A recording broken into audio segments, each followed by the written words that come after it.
Welcome to this very special edition of the KJ Masterclass Live, the show which ensures that you profit from your time spent here with experts, either through the industry insights, information, or simply learning from them. And today we have Liam Brown. He is a corporate partnership manager for Knights Esports Group and is a leading authority on competitive gaming, event management, league organization, and technology development. Welcome to the show, Liam. Hi, Ajay, and hello, everyone. Great to be here. Wonderful, wonderful to have you on the show, and we'll be learning about the business of esports. I don't know much about it, and that's what a lot of people, maybe like me in India and several other places. This is something which is growing fast in the US and catching up are a lot of places around the world. So we'll try and understand from you, Liam. So my first basic question is your what exactly is this esports about? People know about online gaming, but what is this esports and what do you do exactly with this esport? Right. So, how I define esports is it is the professional level of playing video games against other players. The profession playing video games professionally against other people, competitively, and it allows you to go against and have the team-based experience on a purely virtual setting.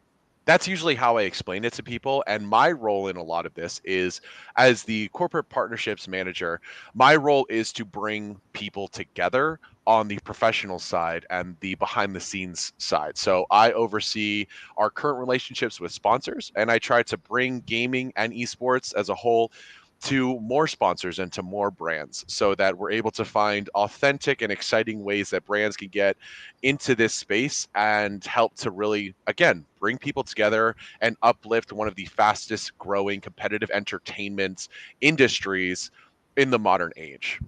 So that kind of showcases my role, and that's really how I explain esports and my organization and my industry to people for the first time, right? Right, right. So if I understand correctly, it is basically online gaming, but then in any sports you watch others play, you don't play the game yourself. It's like you earlier people used to go and watch games in stadiums in big places, Hmm. but now you can watch others play online itself, and that's esports. It is almost like you are very close to being it's almost like being in a stadium yourself. That's how it is. Have I understood it correctly? Exactly. And the benefit of esports in comparison to other competitive entertainment is the fact that you can engage with it in person or virtually. A lot of people will be able to, if they can't make it or seats are sold out, they can't make the flight over to any, like, the League of Legends World Championships or the Rocket League World Championships. I'm just grabbing different examples. They can usually view that event virtually with their friends, and that makes it even more engaging and even more accessible. And because of its accessibility as a form of entertainment, that's why we've been able to grow so fast. And you can watch it on your phone, laptop, anything. So yeah, you put it really well. Right, right, Liam. So you see, I've grown up watching, a lot of times, mostly it's cricket, sometimes tennis, when the Right. stadium comes to you and you watch it on your TV screens. Mhm. But now the stadium is not there. It is a different sort of an atmosphere, more tuned to entertainment, and it's there on your either on mobile phones or on your laptops or even bigger screens if you have. How then does it become so, say, addictive, if I may use the word Right. rightly, correctly here, though I don't want to use it, but that's what my brain filtered out at Right. the moment. So if I use it so that it makes them come again and again, and Mhm. also uh, brings a lot of say revenues for the people who are into this gaming business. Why is it that people come to esports? What is it that brings them to their place, and what is it that they seek down there? Is it entertainment? Is it something else? Is it about gaming? Because I don't know. And how do you bring that experience to the people? Because how many people play there, and Mhm. how can people still keep track record of who is playing and who is talking and whatnot. Help us understand this part of this growing business of esports. Right. Yeah. So to just go ahead and dive in, what makes esports and gaming so enjoyable, and if you want to say addicting, what makes it so addicting is the fact that first off, you're going to be getting all of these different I want to say affirmations and dopamine hits during the overall gaming experience. You're going to be receiving notifications of like a new high score, experience points being achieved, and so on and so forth for the overall gaming experience. Since you're going to be engaging in a pastime such as gaming that is so easily accessible, whether it's on console, mobile, or PC, you have the natural curiosity to see what the pros are doing, what people at the best level of that gaming title in question are going to be doing, how they're performing, how they're mastering movement versus or aim or different skills in the game. Just like you would have that natural curiosity at the professional level of cricket when you walk, you go for a walk in the park and you see a couple of people playing or you play with your friends.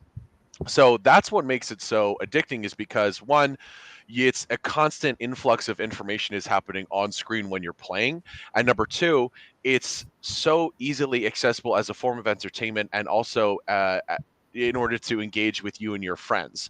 So you're also able to view and engage with it from the comfort of your own home. And those spaces where people would go over to a friend's house, or they'd go to the park, or they'd go to the basketball court, or they'd go play cricket with their friends. Those spaces have grown to also include the virtual spaces where people game with their friends.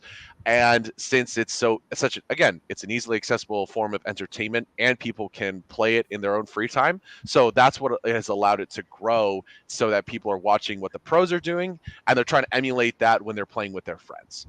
Um, what a lot of brands have been able to foresee in the esports and gaming space, and a reason why so many more brands are getting involved, is because this is a main line of communication into that highly engaged 18 to 35-year-old category of gamers and esports fans who are naturally high income, highly engaged with the brands and the companies that they see that are growing the spaces that they're involved in, and those purchasing decisions that they're making in those categories, those brands that sponsored esports or esports events that they went to or that they engage with, those companies are going to be top of mind when they're going to make those purchasing decisions. So that's one of the reasons it's been able to grow, is because the fans are highly involved and the brands see that and they want to get involved with those fans in general. So that's what's allowed us to grow, because we have so much good publicity from the brand side and also the fan side. So at every level of this, we're able to bring people together. So that's one of the reasons we're able to grow so fast. I hope that kind of answers like some of your questions there. Yes, yes, indeed. Yeah. Another. How long does a esports game last? If from a and average wise, that okay, this is the time I need to spend on a particular Mhm. game, and then I'm done with it. How is that? Yeah, so when you're playing with your friends, you first off you have to coordinate with everyone. You have to coordinate with everyone's schedules. So that'll take 20 30 minutes. You got to boot up into the same game as them, so that might take another 10 or 20 minutes. Then you're going to do character selection. You're going to do your skill set or what weapons you want to engage, you want to use in game. That's going to be another like 5 10 minutes, and then you're going to get into the game. When you get into the game, that's when people are going to be just running 10 mans or 5v5 repeatedly through several hour periods. So the setup process can take a little bit longer, possibly like under an hour, and then actual gaming with the people that you enjoy or gaming in a single player experience can be anywhere from 1 to 3 hours, depending on how much. Again, it depends on your schedule, how much time you have at that point in time. But that's what a lot of people will. That's usually the schedule for it at the grassroots level with the typical gamer when they're playing a multiplayer game with their friends or just in an online environment. Now, on the upper level with professional players, they're going to be scrimmaging and playing with each other with training in mind, anywhere from it can be anywhere from 4 or 5 to 7 or 8 hours at a time, right? And they may take breaks in between, but they're still going to be there training repeatedly in order to get to the the larger tournaments and the larger leagues, right? So the current spread for the gaming experience is anywhere from like 2 hours to 4 hours, but at the professional level it's going to be 7 to 8 hours with player analysis and match analysis afterwards, which may take like 2 more hours, right? So it's a time consuming, but just like any other interest pathway for young people, it might take a lot of time. I see a lot of people engaging that same level of time into like sneakers or into cars or motorcycles, right? It's the same thing, it's just in a different category. Right, right. It's almost like you are running in a gym, but you are not going anywhere, and running on the streets or in a park is totally different. So Mhm. that's the maybe the difference in experience. I don't know whether I put it correctly, but this is somehow it looks like to me. But I'm sure a lot of people enjoy the gym part because you don't need to run on the streets or anywhere. There is no accident, and also many people like the original atmosphere of running on the road or in the park. Maybe to each, everybody has their own choice, and I Mhm. guess the world is a lot of people are moving towards first online gaming and also esports. But one thing I wanted to understand from you, you joined immediately after graduation into this company, Knights Esports I Group. actually I started before I graduated. Actually, I was gonna walk at my graduation ceremony, and that was on a Tuesday. It was actually my walking on my graduation was going to be on a Thursday. I started at this company on Monday of that same week. So I started before I graduated. I have a pretty long gaming background. I've been gaming with my friends and my family since I was about 7 or 8 years old, and I really found a passion for overall how gaming brings people together at a young age. And I found esports in university. So my path into the space was very relatively recent, but it's been a lifestyle since I was little. But getting into to esports in university was it was kind of a rush because I had found my love and passion for this during my senior year of university. So I had to rush to really get involved in this space in as much of ways as possible. I was I was bringing together all the different gaming clubs that were at my university. I created the Discord for my university specifically for gaming.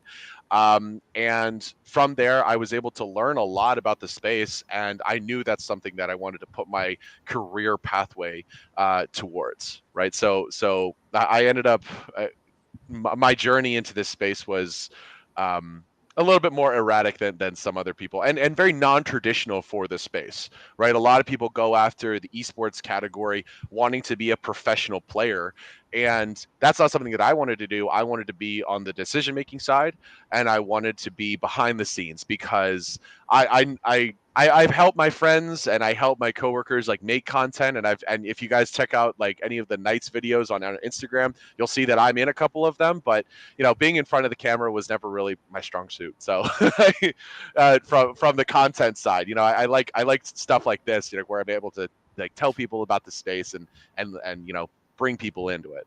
Um, that's kind of how I got my start from there. Right, right. Yeah. So how do you keep yourself so fit by playing, by being a part of industry which is not about going out and playing. So how do you manage? Because this is the question a lot of young people have, that if you keep on just doing things online, how will you live the real life that you have? So how are Yeah. you able to do it? From the look of it, I can see you are very very fit, and that needs a lot of effort beyond maybe off your computers, off onto the streets perhaps, or Yeah. into a gym. How does that work out? Yeah, I think it's a couple of things. I think one, you need to understand that health and overall fitness plays a huge positive role when you're gaming. It'll keep your mind clear. It'll allow you to make really fast millisecond decisions relatively easily in comparison to people who don't engage in fitness and take their health into account. And I incorporate a few different things to balance the overall gaming and health, right? I I cook a lot of my own food. Whenever there's a loading screen in game, I'll do push-ups or I'll hold a plank position. When I am gaming, I game on Xbox over here, but when I do game and I'm on a treadmill. I have a treadmill that's right over there, and I'm walking whenever I'm playing. Right. I highly encourage people to make these small shifts into the gaming experience and outside of the gaming experience, taking into account your health and your and wellness, because what you're doing is you're building the positive, healthy habits and integrating them right into your favorite pastime, so that when you're, let's say you take off your headset or you're done gaming, you have more energy to go out and do more, not only with your day but also with your career, with friends, right? So it's all about finding the balance and bringing as much of the health and fitness side in with the overall gaming habit. So my tip to people is start with doing push-ups or holding a plank if in any loading screen, right? That means if you're booting into the game with your friends, or you're playing a single player game and it's at a loading screen like Skyrim, um, start to do push-ups and hold a plank. If you can, I would say also walk on a treadmill if you can when you're gaming. And if you can't, I would say, make sure that you're making time to be with family and go to the gym in and work that outside of your overall gaming schedule. Understand that there needs to be a balance of all this if you're truly able to succeed in game, and really in life in general. So it's all about finding that balance and just bringing them together as much as possible. That's how I do it. Right, Yeah. right. So, how big is this industry, esports industry? Does it also include online gaming? Yeah. Second is that, yeah. Second is that, how many big players are there? About like your Knights Esports Group is there. So, Okay. what you go and play only games created by a particular group, or you how does that scene work out? Because I don't know anything about all this. So for the audience to understand, how does this part and the way this industry is growing in terms of, how, where does it want to reach in terms of globally, what is the footprint that they want to create, and especially I would be interested in India and Asia. How far have you people reached in terms of you or your competitors? I mean the whole esports industry.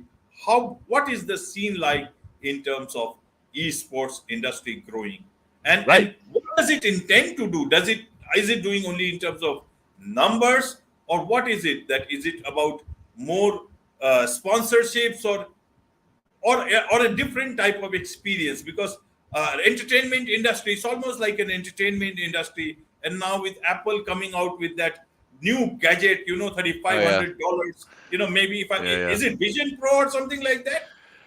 Yeah. Okay. So a couple of things here. So as far as how big gaming is and esports is overall, the esports industry is set to hit, I believe, 1.69 billion in this year. Overall gamers, there's over 500 million gamers worldwide that actively engage in esports, whether that's watching content, following their favorite creators. My organization, the Knights, we have a professional roster of 4 teams and about 6 to 12 influencers on the side under our umbrella.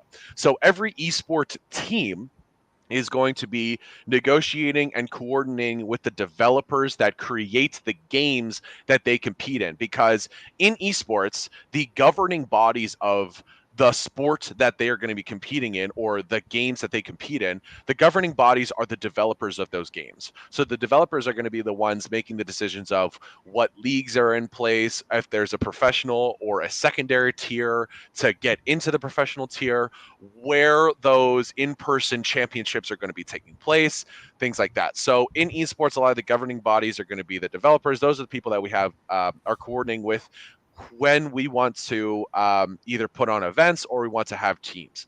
Currently, our roster includes Madden 2023, which is the American football game, iRacing, which is racing games, Mortal Kombat and Street Fighter with different types of fighting games, and then Rainbow Six Siege. We have a team based out of Latam and Argentina.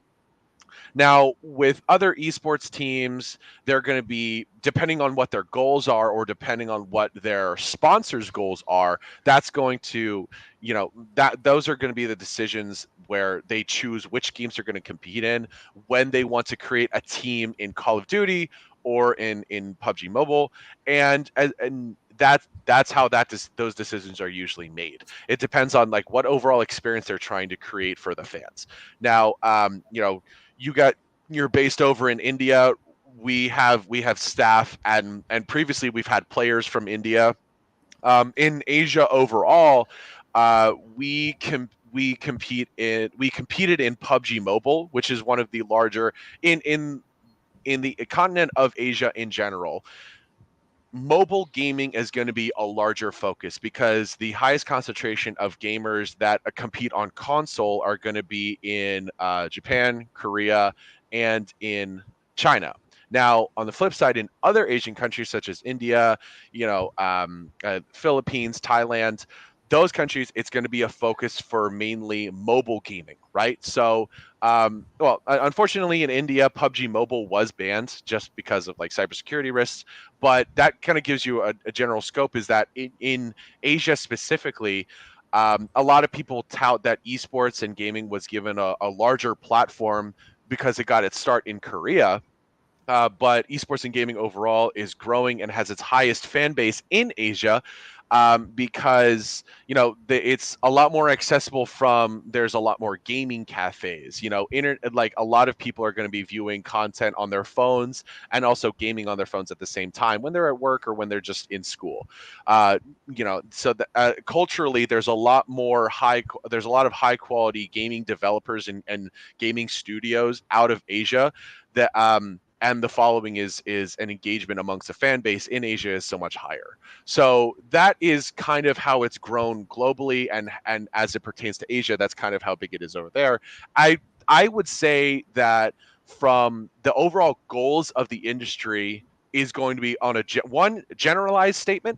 The goals of esports is to bring people together in virtual and physical in virtual and physical territories. So whether it's going to be the developers wanting to bring more players into their servers and more players to game in their specific titles, or it's going to be these larger tournament organizers to bring more people to their overall like their tournaments and things like that. I believe that's the main goal of the industry, to grow and bring people together. Then in that goal, that's where they're going to incorporate some of the brands and the sponsors of these different tournaments. Because, hey, if you want to grow with us and you also want to help benefit the 18 to 35 category that is the average gaming audience, this is how you do it. This is how we're going to bring you in. And that's one of the things that I have to look at. How can we authentically place these brands across the different types of gaming activations and the overall experience for our fans without making it seem like a typical logo slap in an ad placement that you would see in traditional sports? This audience is very intelligent. Again, we've talked about they're intelligent, logic minded. They see an ad placement from a mile away. Sorry, and they don't convert based off of the usual audience, the usual audience segmentation or efforts that you would see from larger brands, right? So I think that kind of gives an overall lay of the landscape of esports in general, how it pertains to Asia, and what the goals of different brands are, and what the goals of this space is to again help bring people together. I believe that's the main goal of this industry. Yeah. Right, right. How do you guys answer to this? I think now and with time there will be more questions. Is that at a time when people are struggling to get off their mobile phones, Hmm. a lot of this will attract more people towards online life. Right. How do you address this normally when people ask you, and it is going to grow big. How would you like to say that, okay, this is something good and this is what we are trying to do? These are the things that you can. You talked about the fitness part, but I just Right. wanted to understand how you are a young man, and I'm sure you are not the one who is making all the money or will make in the future. Maybe some bit more of it, but No I doubt. I also understand the money part, but people will obviously give more explanation. What Mhm. way you would you like to explain to the people about? You are young, so you have your own thought process in this. What would you like to talk about with the growing threat of people coming much more online of a growing industry like this? As I mentioned before, with the balance of this, I think that not a lot of people understand the balance in their interests and their hobbies. Regularly, you're going to be seeing people make huge judgment calls on somebody based off of one thing that they might be interested in, or one thing that you've seen them in, right? And I think that one thing I'd really like to push into the esports and gaming ecosystem is this idea of balance.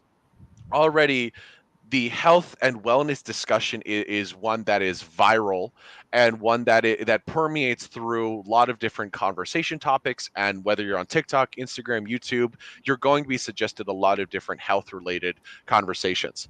Now, we live in a tech space. We provide a lot of the dopamine hits that you're going to see. New high score. You're now leading the group. You have this achievement, right?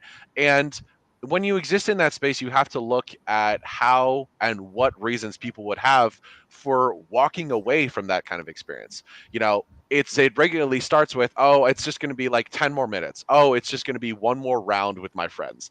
And one thing that we look at with our players and our influencers and our fan base is that we like to talk to them about, you know, this is the balance that you need to have is, okay, you're going to practice for a few hours, then you're going to take a step away from this, you're going to go outside, and you're going to come back, and then we're going to attack this again. And for that balance to happen, first off, they have to be willing to have a long like a longevity in this space, right? We our executive board is comprised of many different veterans of competitive esports, and they've been able to learn from some of their mistakes. And one of those mistakes is staying and playing for longer than is healthy. And that's something that we like to that's something that we're regularly bringing up in conversation is the health and wellness discussion and the balance that needs to exist in order for you to succeed in gaming in your overall interest, and also succeed on the professional side as well. So the balance needs to be there, and I truly believe that that's one of the things that I can bring to esports and gaming overall, is that I can bring a different background, because I've existed in the health and wellness discussion and gaming for most of my life. And that's something that I want to repeatedly bring up and discuss in the gaming industry overall. It's that, if you want to truly succeed in this, you have to be looking at all the different factors. You can't just be looking at just gaming and just how many hours you're putting into the game. Your success is dependent on so many other factors as well. So that's one of the things that I really want to talk to this increasingly online addicted audience, is that the balance needs to be there. That's probably what I'd like to say. Absolutely. So, Liam, one question more on this is that you are in this industry, you are in working with a company. Tomorrow, if you change your company and shift on to the agriculture side, would you look at esports the same way? I know it's a hypothetical question at this point Right. in time, but the reality can also happen later on. You are still very, very young. You got to see the world, you will see the world, you will understand it and think it, and new ideas will come into your mind, into your life. How do you look at this industry, or perhaps would look at the industry again? I say it's a hypothetical question. Hmm. If it were not for the working in this industry and be a part of a company, do you actually feel that, okay, you got to be this is what you wanted to do? Because tomorrow you may want to do something else, and the world might also think something differently about this industry. Because I ask you why is that today, for example, I just saw one of my earlier guests writing on LinkedIn about the the new Apple product, about that Vision Pro, if I'm talking about that. Right. And he said it is very good, nice, and all that stuff. But I want to ask about that, and it was a guest again from the US. Mm, So, what problem is it solving for me? mm, And that is the thing that people want to see. And in terms of from a layman like me about this esports, right. what would you like to answer? What problem does this solve? So two parts of it, if your thoughts would still be the same, and what problem does it solve for the common man, or for the people, for the fans who are being a part of it? Yeah, I think that esports in general, how I would view it if I was outside of the industry is I'd view it in a couple of different ways. One, I would constantly be seeing these headlines about esports and say, wow, like it just hit its first billion a little while ago. This new brand is getting into this by sponsoring that team. I think I would constantly be seeing the industry headlines, and I would think of it in a positive way of, wow, that industry is still growing and it's still very relevant and it looks like a lot of people are getting into it. Another way I'd see it is I would constantly see people coming together with these larger gaming conventions or these cosplay conventions and things like that, where gaming is forefront in the minds of all of the different users that engage with that convention. And I'd say, oh wow, this is still really big, and it's really cool to see that it's providing so much entertainment, and it's also providing so much friendship and bringing so many people together. That's probably if I was outside of the industry and I went over to, as we said, agriculture and farming. That's how I'd still view it, right?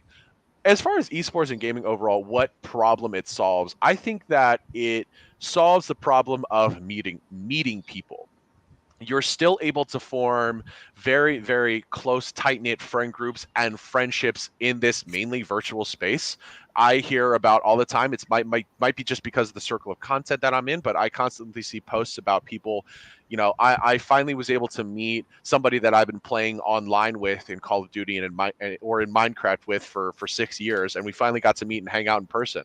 And I think that the problem this solves is bringing people together in a mainly virtual setting, who those people may not actively be able to make those friendships in person because they feel relatively restricted by their interests. It's not every day that you're going to be like, oh, right down the street from my house is going to be a massive esports event where I'm going to be able to meet a bunch of other gamers and a bunch of other like-minded people. That doesn't happen a lot. It when you see other social circles such as car meetups or the gym or something like that, that's a mainstream, more traditional way of how people meet each other. Um, but then on the esports side, it's not very regular. So I think that the problem it solves is establishing those friend groups in and bringing the a constantly evolving level of entertainment right to people's streaming abilities. So right to your phone, right to your fingertips, really. So I think those are the two problems that it solves, and that's what attracts a lot of people. Yeah. Right, right. You have answered, given a lot of insights, a lot of learning about this growing thing called esports, and you have also answered some of my difficult questions. I feel like So that's we didn't get to rant on the Apple Vision product and how this thing makes, I don't know. Here's the thing. I don't really see that many people converting and buying it in the first stages, just because virtual reality in general, headset sales have been on a slight downhill trend in recent years, despite all of the different promotion and money behind Facebook's Meta or all the money behind like virtual reality, this and that. And I think that augmented reality or extended reality, like goggles like this, for a lot of people are not going to replace like just looking at a screen and doing your work on the screen, because it looks kind of silly if you look at it. I mean, it's like if you're just, oh, I'm gonna go into the office, okay, and I'm gonna put on snowboarding goggles while I do it. Yep, yeah, that's good. It also doesn't. I don't. I have a lot of unanswered questions. It's like, oh, you're not gonna need a keyboard or mouse or anything like that. I'm like, so how am I gonna type? Like, if I don't have anything, I'm like, what is it gonna do? Motion track the keyboard right there? What if I move? Like, what if I what if I do this? And it's just like, how do I? So wait, if I want to view the same thing as my friend also has to spend $3,500 to get one of these. Really? Like, is that like, what if I want to bring people to my house and we all want to like play games together? We all need this, really? Like, it's just, it's like, I have some views on it, obviously, but it's just like, I don't get it, man. That's it. The cost of augmented reality or virtual reality is still so high, and so there's still so many people on PC gaming or console gaming or mobile gaming. And it's like, well, if I'm gonna go all the way over to virtual reality headsets, that's such a smaller group of people that are there. So it's like, that's one of the reasons that like virtual reality esports is like, it's so low. It's because there's such a low player base, and there's an even lower player base that wants to go pro in that space. Is it cool? I mean, yeah, I guess for like the first 10 minutes.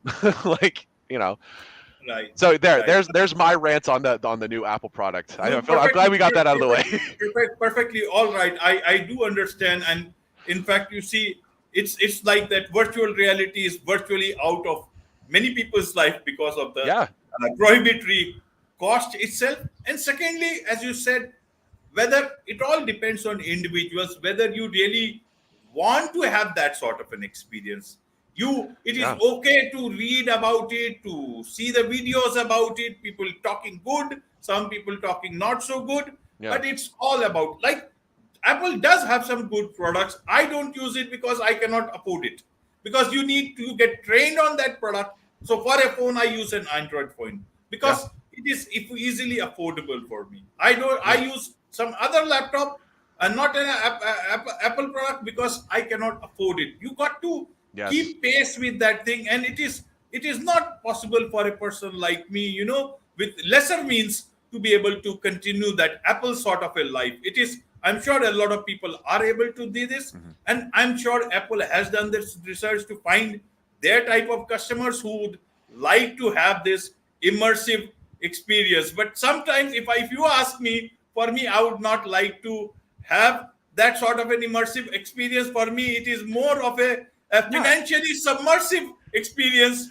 So financially exactly. concerned, and my mind does not allow me to work like this. I am Yeah. much more of a naturally inclined person. So You maybe also, to try it out, it is yeah, okay, maybe 5 minutes or 10 minutes. But obviously, till now, I don't think I would go for it. you also can't look away. Like, I don't know if you've ever used, or any of your viewers, anybody here has used virtual reality before. I used it, and when I was in a tech, I was okay. So here's the story. I was in a tech internship for a few years while I was in university. One of the things that I was actively doing research on was the new digital media lab that we had as a university, where they had headsets, virtual reality headsets, and games you could go and try for as long as you wanted. I don't know if anyone's ever done this, but I spent a few hours in it, and I was motion sick after the first 30 minutes in the game. I was excited for the first 10 minutes. After 20 minutes, I was like starting to sweat and I was getting like really uncomfortable. And then after 35 minutes in the game, I had to take the headset off because you can't just close your eyes. You can't look away from the screen. It's not like, with Apple's trying to replace, laptop screens and computer screens. It's like, I want to be able to look away. I want to be able to, like, take time away. What am I going to do? Take the headset off? Then I got to recalibrate it when I put it back on because, like, really, you know. And it's just like, and it's another product that is out of the means of a lot of people. That's why so many people are buying refurbished technology that is just simply repaired by a person and then sold right back to you for a fraction of the cost of like a newer phone. This phone is an iPhone, but this is a 13, and I bought it off of a website where you could get refurbished technology. It's called swappa.com. If anybody wants like cheap, if anybody wants a cheap phone, anything like that, I highly recommend you go over there. Refurbished technology in my space, refurbished PCs where people take older technology and put it together and send it to you for a fraction of like the PC costs. That's another thing that I'm seeing. There's a lot of people like me who are holding out. I have an Xbox One S. I don't have the newest Xbox Series X. Because again, why would I like spend that much money? I don't have a PS5 because I'm not going to spend a large portion of my rent money on a new gaming, like a giant gaming setup. So it's like, I understand that there's technology is evolving and it's applying to so many more people, but at the same time you also need to understand that some of that technology is out of a majority of the population's means, just like we were talking about, right? So some of this stuff is just like, really, really. Absolutely, Yeah, absolutely. And if you ask me, my view is that in a room there is a treadmill and there is a hamster wheel. A treadmill is a treadmill. You don't get exercise by running, using the hamster wheel.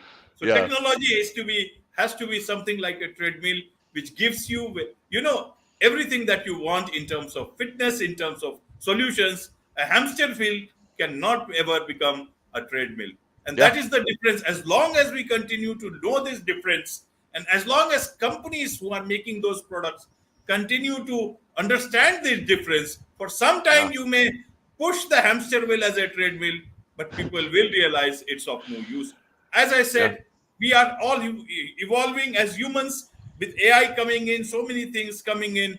We'll have to see. Everybody will need, will go for things that they want, whether it is good or bad. They have to decide for themselves in the medium term, yeah. longer term, and immediate term. Yeah, and like the with technology evolving as with AI too, like as you mentioned, more and more they're talking about pushing the and bridging the gap between reality and virtual reality, and bringing them together, and they're going to make it harder for you to take that separation and create that balance between real life and like technology.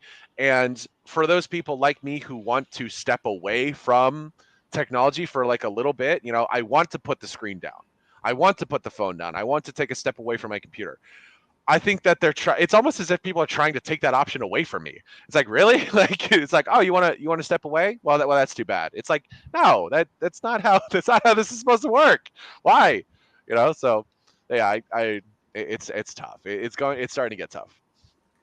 Absolutely. It's nice to see, Liam, you switching off from all these things and, actually talking about things that matter. So it Yeah, should always be that, work is different. And when sports become work, then you also need to know when you can switch off from there and hmm, lead the life that you want, as you were talking about using the treadmill. I guess that's the way to go. So yeah. on this note, it's a wrap on this very special edition of the KAJ Masterclass Live. Thank you so much indeed for joining us.